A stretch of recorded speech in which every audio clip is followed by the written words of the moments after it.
There are two types of laminar airflow cabinet. The first one is vertical laminar airflow cabinet, that is work by directing air, through HEPA filter from top to bottom, so, it doesn't blow air directly toward user, therefore, it provide best workplace, by decreasing movement of contaminated air, as mentioned in the next slide.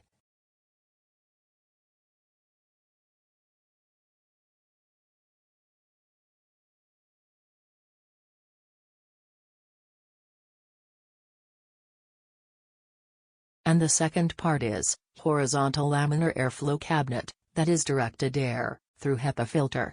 From back workstation, toward user, so, it create ultra-sterilization, inside cabinet, with constant velocity, as viewed in next slide.